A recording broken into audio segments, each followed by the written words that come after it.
You can be in the middle of a conversation and still feel as if part of you is standing outside it, watching. One part of you is speaking. Another part is monitoring your voice. One part is listening. Another is checking whether your face looks interested enough. You notice where your hands are, how long you have been talking, whether your laugh sounded forced, whether your answer was too honest, and whether the pause before you responded made you seem awkward. By the time the conversation ends, you may remember less of what was said than how you believe you appeared while saying it. From the outside, this can look like self-awareness. You seem thoughtful, controlled, considerate, and careful. You notice how your behavior affects other people. You can adjust quickly when a room changes, but inside, it may feel less like awareness and more like surveillance. You are not simply experiencing yourself. You are observing yourself, editing yourself, and evaluating yourself at the same time. And that creates distance. You are present in the room, but not fully inside the moment. You are participating, but also reviewing your participation while it is still happening.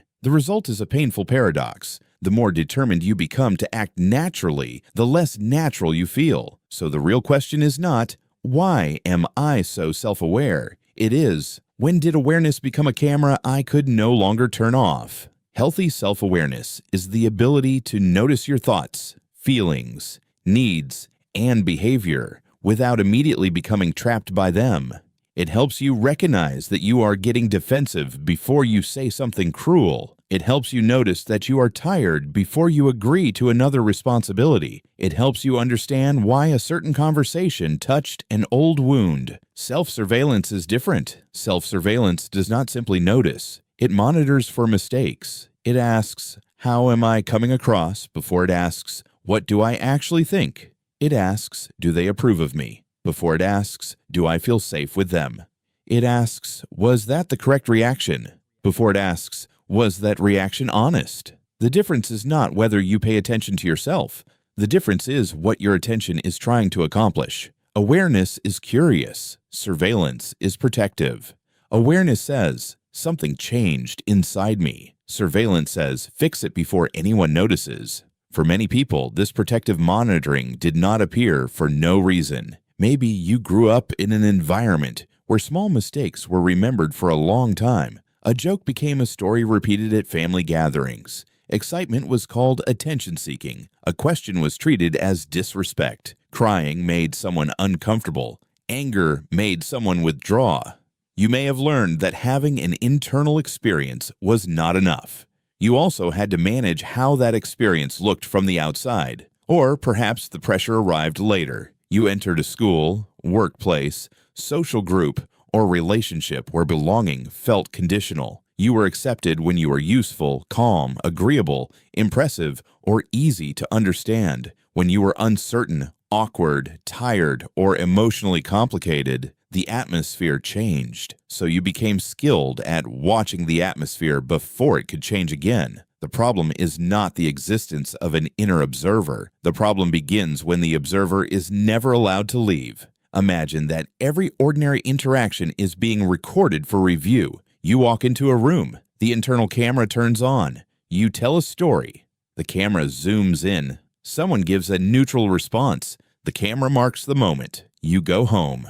The interaction ends, but the recording continues to play. Why did I say it like that? Was I talking too much? Did they misunderstand me? Was my goodbye too abrupt? The mind may call this reflection, but reflection usually leads somewhere. It produces understanding, a decision, or a lesson. Surveillance produces more footage. It keeps collecting angles because none of them feel conclusive enough to prove that you are acceptable.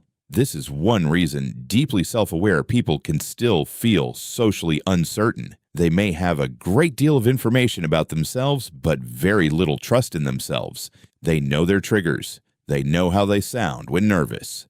They know what their face does when they feel left out. They know the exact type of person who makes them shrink. But knowledge alone does not create ease. Sometimes it creates a more sophisticated form of control. Instead of simply feeling nervous, you become nervous about appearing nervous. Instead of simply becoming quiet, you begin judging the quietness while it happens. Instead of losing your train of thought, you watch yourself lose it. and imagine how the loss must look to everyone else. Now, one difficult feeling has become two: the original feeling and the evaluation of the feeling. This is how self-consciousness multiplies. The first layer is the experience. The second layer is the observer. The third layer is the judge. The experience says, I feel uncertain. The observer says, I can see that I feel uncertain. The judge says, other people can see it too, and that means I am failing. Most suffering does not come from the observer alone. It comes from the judge borrowing the observer's information and turning it into a verdict. And because the judge speaks in your own voice, its conclusions can sound intelligent. It may say that it is helping you improve. It may say that reviewing the conversation will prevent future mistakes. It may say that controlling every expression is emotional maturity. But maturity does not require you to become your own audience every minute of the day. Think about the situations in which you become most aware of yourself. Is it around authority figures, people you admire, emotionally unpredictable people, confident strangers, or the people whose approval matters most? And what do you begin monitoring first? Your voice, your face, your words, your body, or the amount of space you take up? Share the pattern in the comments. Naming the exact moment the inner camera turns on can reveal what it is trying to protect you from. Self-surveillance becomes exhausting because attention is limited. When part of your attention is listening to another person and another part is evaluating your performance, both tasks receive less of you. You may appear distracted even though you are concentrating intensely. You may miss the warmth in someone's response because you are analyzing your own sentence. You may answer too slowly because you are testing several versions before choosing one. Then the delay itself becomes more evidence for the inner judge. See, you are awkward, but the awkwardness may not be your personality. It may be the result of trying to direct, perform, and review yourself at the same time. Imagine trying to dance while watching a live security feed of your body from 3 different angles. The problem would not be that you lack rhythm.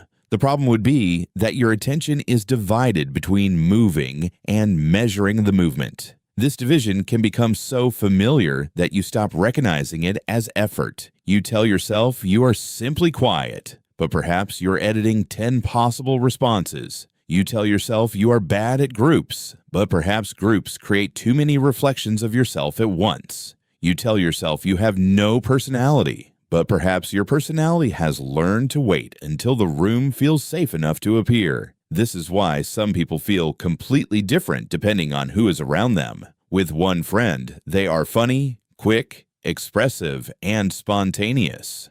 With another person, every sentence feels formal. In a safe room, their personality moves before the observer can interfere. In an uncertain room, the observer arrives first. That does not mean the relaxed version is real and the careful version is fake. Both are responses within the same person, but one response is organized around connection. The other is organized around protection. The question feels frightening because adaptation may have been the main way you maintain belonging. If you stop editing, will you become selfish? If you speak before rehearsing, will you sound foolish? If you let your face show disappointment, will you become difficult? Self-surveillance survives by exaggerating the consequences of small imperfections. It treats an awkward sentence as a social emergency. It treats a quiet moment as evidence of failure. It treats being misunderstood as proof that you expressed yourself incorrectly. But communication has never offered perfect control. Even the clearest person can be misunderstood by someone committed to misunderstanding them.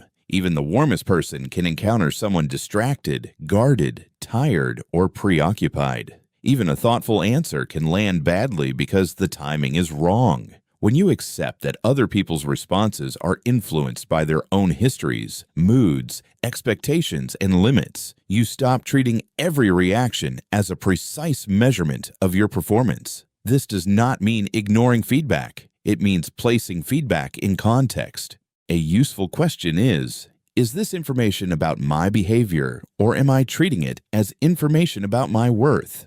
Maybe you interrupted someone. That is information about behavior. You can apologize and practice listening. Maybe a joke hurt someone. That is information about impact. You can repair the moment. Maybe your presentation was unclear. That is information about a skill. You can improve the structure. But "I interrupted once" is not the same as "I am unbearable." My joke landed badly is not the same as "I should never be spontaneous." My presentation was unclear is not the same as "everyone can see that I do not belong here." The inner judge collapses behavior and identity into one category because identity feels easier to control through shame. If you believe the problem is who you are, you can monitor everything. If you believe the problem is one specific behavior, you only need to address that behavior. This is why self-compassion is not the opposite of accountability. It is what makes accurate accountability possible. Shame says everything is evidence. Compassion asks what the evidence actually supports. There is another pattern that often appears after social interactions: post-event review. You return home and replay the conversation. At first, the review feels useful. You are trying to understand what happened. But slowly, the review changes.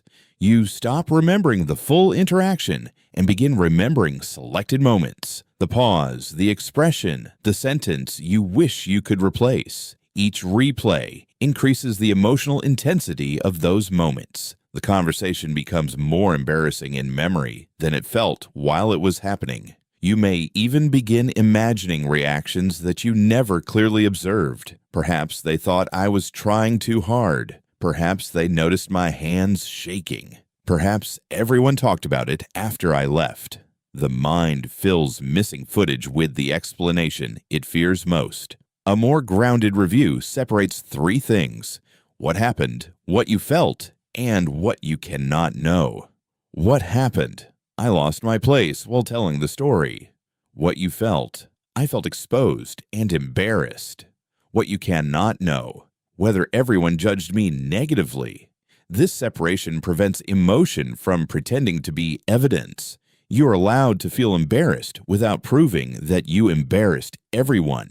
You are allowed to feel rejected without proving that rejection occurred. You are allowed to feel visible without proving that everyone was watching. The deeper freedom does not come from believing that no one is paying attention. Sometimes people are paying attention. Sometimes they do form opinions. Sometimes you will make a mistake in public. The deeper freedom comes from knowing that observation is survivable. You do not need invisibility to feel safe. You need the capacity to remain on your own side while you are visible. That capacity begins with changing the job of the inner observer. Instead of asking the observer to prevent every mistake, ask it to notice when you have stopped participating. You might catch yourself planning the next sentence instead of listening. You might notice that you are smiling automatically, even though you disagree. You might realize that your shoulders are tight and your breathing is shallow. You might hear yourself giving a polished answer that does not contain what you actually mean.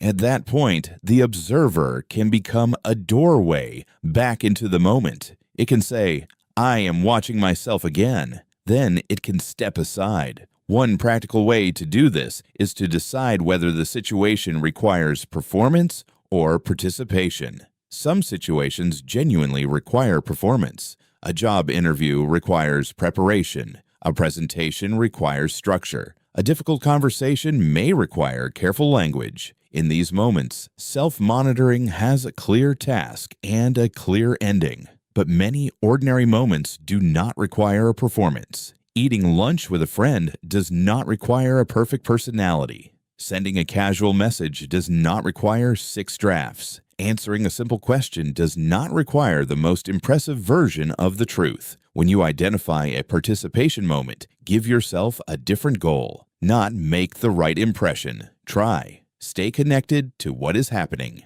Connection might mean hearing the full answer before preparing yours. It might mean asking the question you are genuinely curious about. It might mean allowing one sentence to come out less polished than usual. The point is not to force spontaneity. Forced spontaneity is still a performance. The point is to reduce the number of decisions that must pass through the inner judge. Another useful practice is choosing one external anchor. When you become trapped in self-monitoring, direct attention towards something real and specific outside you. Listen for the main idea in the other person's sentence. Notice one detail in the room. Feel your feet against the floor. Follow the rhythm of the conversation rather than the image of yourself inside it. This is not distraction, it is redistribution. You're taking attention away from the internal control room and returning it to the shared world. You can also practice small doses of visible imperfection. Send a low-stakes message without rereading it 5 times. Admit, I lost my train of thought. Let yourself say, I do not know. Tell a trusted friend, I am a little nervous today. Leave a harmless pause unfilled. These moments teach the nervous system something that analysis cannot teach. Imperfection does not always end belonging. Sometimes confidence is not the feeling that you will perform well. Sometimes confidence is the belief that you will not abandon yourself if the performance is imperfect. The safest place to practice is with people who do not punish humanity. Notice who allows you to change your mind. Notice who does not mock your enthusiasm. Notice who can tolerate a pause without turning it into pressure. Notice who responds to a mistake with proportion rather than humiliation. Self-surveillance is not only an internal habit, it is shaped by the environments you keep entering. Some people bring out your natural self-awareness. Others activate your internal security system. You do not have to label every activating person as harmful. Sometimes they remind you of an old dynamic without intending to, but you should still take the effects seriously. A relationship that requires constant impression management may not be offering the safety you keep trying to manufacture through better performance. You cannot always monitor yourself into feeling secure around someone who benefits from your uncertainty. This is where boundaries matter. A boundary may mean reducing how much personal information you share with a critical person. It may mean refusing conversations where every emotion is used against you. It may mean asking for time instead of producing an immediate polished answer. It may mean spending more time with people around whom your attention naturally moves outward. The goal is not to become exactly the same in every room. Human beings are contextual. We all adjust. The goal is to notice whether adjustment helps you communicate or requires you to abandon yourself. Exhale longer than you inhale. Let your shoulders drop. Feel the weight of your body supported by the floor or chair. Move your eyes slowly around the actual room. These actions communicate that you are not only an image being viewed, you are a living person occupying space, and living people are allowed to be unfinished. They pause. They change tone. They choose the wrong word. They become excited. They need clarification. They sometimes look nervous because they are nervous. The aim is not to hide every sign of your internal life. It is to trust that your internal life does not need constant concealment. If self-monitoring is interfering with work, relationships, sleep, eating, speaking, or your ability to leave the house, that level of distress deserves professional support. Intense self-consciousness can be connected to anxiety, shame, past criticism, or other experiences that are difficult to untangle alone. Support is not about teaching you to stop caring how you affect people. It is about helping care become flexible instead of compulsory. Because the deepest problem is not that you can see yourself clearly. It is that you may have learned to see yourself only from the outside. You know how you might appear, but not always what you need. You know how to avoid being difficult, but not always what you believe. You know how to create a comfortable version of yourself for the room, but not always whether the room is comfortable for you.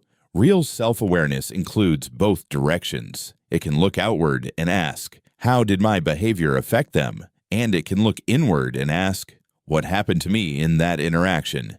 It can repair harm without turning the whole self into a problem. It can receive feedback without surrendering identity. It can notice an awkward moment without building a permanent story around it. The goal is not to destroy the inner observer. The observer helped you become thoughtful. It helped you recognize patterns.